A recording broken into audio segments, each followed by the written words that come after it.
Assalamu alaikum, it's me Eliza. Today my presentation topic is planning, assembling and administrating the test. First of all, move onwards to introduction. What is introduction? Testing एक वे है understand करने का कि क्या students ने सीखा. अगर good planning हम करते हैं, गुड असेंबलिंग करते हैं और गुड एडमिनिस्ट्रेटिंग करते हैं या हमारे पास स्मार्ट ऑर्गेनाइजिंग होती है, वो टेस्ट को ज़्यादा यूज़फुल और फेयर बना सकती है. डिपेंड करता है हमारे ऊपर, एक टीचर के ऊपर डिपेंड करता है कि वो टेस्ट को कैसे बनाता है. Then move onwards to first of all what is test planning. Planning आप जानते हैं कि प्लानिंग मतलब कि आप डिसाइड कर रहे होते हो कि क्या आप टेस्ट में लोगे, क्या आप चेक करना चाहते हो, क्या क्या टॉपिक्स आप इंक्लूड करते हो और क्या क्या टॉपिक्स आप देते हो, कितना टाइम आप स्टूडेंट को प्रोवाइड करते हो. अगर हम प्री टेस्टिंग की बात करें तो हमारे पास क्या होता है, आप फर्स्ट ऑफ ऑल स्टूडेंट्स को मोटिवेट करते हो, इंस्ट्रक्शंस प्रोवाइड करते हो कि आपको ऐसे टेस्ट दिया जाएगा, आपको इस हिसाब से टेस्ट को बनाना होता है, टेस्ट को देखना होता है या आपकी एक लर्निंग जो आउटकम्स है वो आपके अचीव हो सके. उसके अलावा अगर हम ड्यूरिंग द इंस्ट्रक्शन टेस्टिंग की बात करें तो आप क्या करते हो, बेस प्रोवाइड करते हो फॉर्मेटिव असेसमेंट के लिए. फॉर्मेटिव असेसमेंट के भाई आपका टेस्ट ऐसा होगा, इतने क्वेश्चंस होंगे, इतने लॉन्ग आंसर्स होंगे, इतने शॉर्ट आंसर्स होंगे, इसके बेस पे आपको ग्रेड्स दिए जाएंगे. देन आप चाइल्ड की लर्निंग को मॉनिटर कर रहे होते हो, उसकी प्रोग्रेस को मॉनिटर कर रहे होते हो. आप जो है जो भी आपकी लर्निंग एरर्स है वो आप देख रहे होते हो, बच्चे के जो भी लर्निंग एरर्स होते हैं वो आप उनको देख रहे होते हो, उस हिसाब से आप टेस्ट को बना रहे होते हो.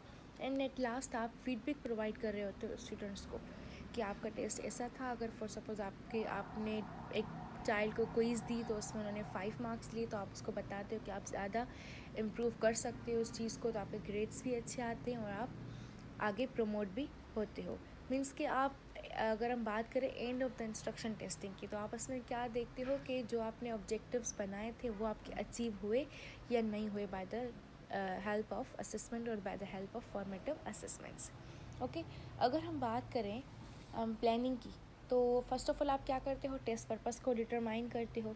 देन आप क्या करते हो, टेबल ऑफ स्पेसिफिकेशन को डेवलप करते हो. टेबल ऑफ स्पेसिफिकेशन क्या होता है कि आप फॉर सपोज़ आपने ग्रेड 5 का टेबल ऑफ स्पेसिफिकेशन बनाया. अब आप इसमें देखोगे कि आपने कितने चैप्टर रखे, उसमें से कितने आपने शॉर्ट आंसर्स दिए, कितने आपने लॉन्ग आंसर्स दिए और कितने आपने MCQs रखे, और नॉलेज के आपने कितने क्वेश्चंस रखे, कॉम्प्रीहेंशन के कितने रखे और एप्लीकेशन के कितने रखे. देन आप टेस्ट आइटम्स को प्रिपेयर करते हो, देन आप सेलेक्ट करते हो, देन आप ओवरऑल जो टेस्ट आइटम्स आपने बनाए हैं आप उसको असेंबल करते हो. देन आप क्या करते हो, टेस्ट को एडमिनिस्टर करते हो, एडमिनिस्टर की तरफ जाते हो कि आप बच्चों से कैसा टेस्ट लेना है. देन एट लास्ट आप असेसमेंट्स करते हो और आप बच्चों को रिजल्ट्स प्रोवाइड करते हो. अगर हम then move onwards to assembling. अब असेंबलिंग क्या होती है, assembling it's time to collect questions. अब आप क्वेश्चंस को कलेक्ट करते हो, आप यूज़ करते हो कि कौन सा मीडियम होना चाहिए, आपको कहाँ से कहाँ जाना चाहिए. आप टेस्ट आइटम्स को रिकॉर्ड करते हो, देन आप रिव्यू देते हो टेस्ट आइटम्स को, देन आप सारे आइटम्स को अरेंज करते हो in the test. Items should be arrange according to types. Items को हम अकॉर्डिंग टू टाइप्स अरेंज कर रहे होते हैं. Okay, then first of all आप क्या करते हो, जब आप टेस्ट आइटम्स को असेंबल कर रहे होते हो तो आप सबसे पहले सारी चीज़ों को एक साथ रखते हो, ग्रुप टुगेदर. देन आप इजी टू हार्ड की तरफ मूव करते हो.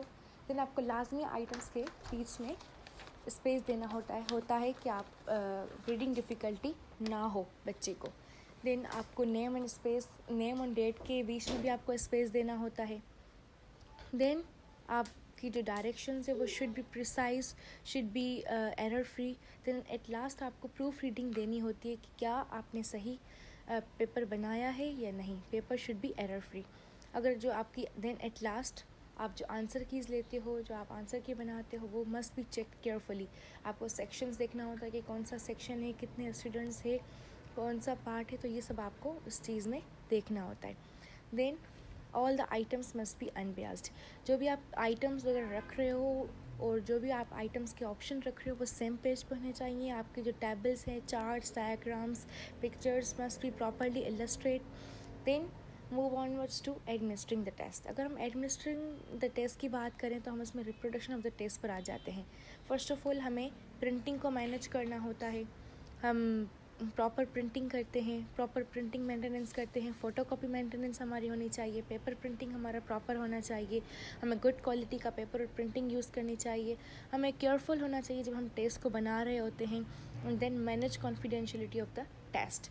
फर्स्ट ऑफ ऑल जब आप एडमिनिस्टर कर रहे होते हो टेस्ट को तो आपको प्रॉपर पॉजिटिव एटीट्यूड को मेंटेन करना होता है। ये नहीं होता कि ये बच्चा अच्छे मार्क्स नहीं लेगा, ये बच्चे गलत मार्क्स लेगा, ये बच्चा पढ़ने में अच्छा नहीं है। सबसे पहले आपका एटीट्यूड पॉजिटिव होना चाहिए।